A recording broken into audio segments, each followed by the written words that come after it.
quality of personnel you have in terms of how they are as people and how they are as professionals is what leads to the success of your company.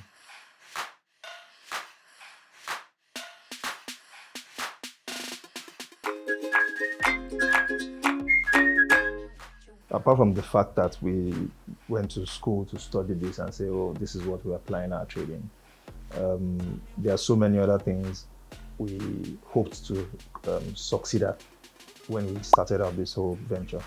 So it came as a necessity. At the time, we felt that we didn't have enough standard projects. Even when you take away the tier one companies that do real estate, both from the consulting side and the development side, the contracting side, only the 1% could really afford that kind of service. But we're trying to bring that bespoke service down to make sure that most people can afford the services needed, because without that is where we start having substandard products in the market all the time, from advisory to final execution of projects and even management of projects. We have a rough blend of all of that in-house here. That's why we've had two arms of the company, which one part focuses on service in real estate, and another focuses on construction and physical execution of the brick and mortar, as you see it. So myself and my partners here, we have a wide range of expertise in different areas, from estate surveying and valuation to civil engineering, building, quantity surveying. All of the professionals you need in the built environment to make sure that you have a successful outfit is what we have here, and we use that to provide great service to our customers. So that's what gave birth to this particular venture for us, because we felt that there was a gap in the sector that we could provide a solution to, and that's what we're doing at the moment. For us, we've worked with both government, individuals, and what have you.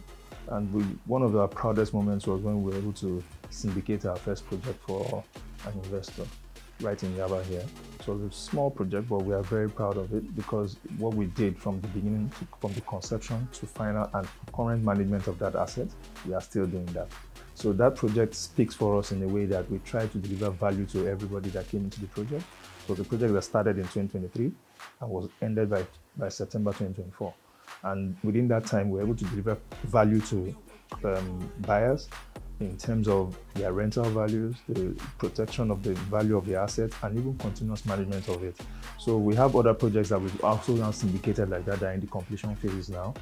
Sapa, Lekki phase 1, even Yaba here, we're about to start something very good too in Yaba here too, for people to come and have a taste of good living with well spaced out apartments and places that they can easily raise families in, and are very green and sustainable in terms of how we build them.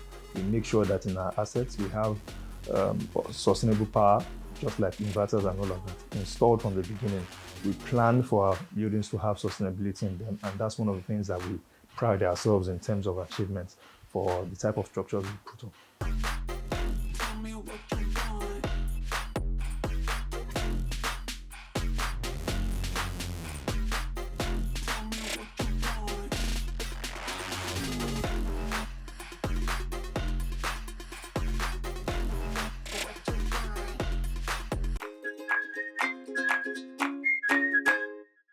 Days of growing pains always bring out the best and the worst in people. So for me, we had early on, I found out that your biggest resource are the people that you have. So once you don't have the right set of people, you will definitely be walking in the dark. So it's a lesson I learned very early. The people make the business. And you have to make sure that everybody in the business feels the impact of the business. And that's the only way they get to ride along with you in this journey. So for me, I quickly learned that the quality of personnel you have in terms of how they are as people and how they are as professionals is what leads to the success of your company. So especially in construction, you've had challenges that are physical in terms of maybe an artisan does something bad on site, or you have a product that a part of a building that is, those are not really the biggest issues, because at the end of the day, what you need is the right set of people to correct that problem, because you can't leave the problem hanging, you have to fix it. When I explain it, it has a lot of meaning to me, deeply in terms of what people represent in your business. And every day we keep building the right set of people in business. Nigeria has lost a lot of people in terms of craftsmanship, and it's one of the pain points of us, and that's why we go into the kind of CSR that we do here, because what we focus on is the next generation coming and how they can learn something. We're not discouraging them of saying don't go and do music or go and do sports or something. My partner and I, we met on the basketball court, and so because of that, we go back to the basketball court and try and see those children. We understand that some of them might travel, and when the basketball doesn't work out, what happens is that they turn themselves to nuisances abroad. What can we do to help them? If you have a plumbing skill or you have a mason skill, you have one skill or the other, you can easily get yourself certified in those places and start earning good money. So for us, we've now used that avenue. Last year was the first edition of what we did. This year, the plan is to engage with the Lagos State government and train as many as we can, so that they can have something. What we're trying to do is give them an option. We're not saying that we want to change your life course. What we are saying is that have this option so that you don't get stuck.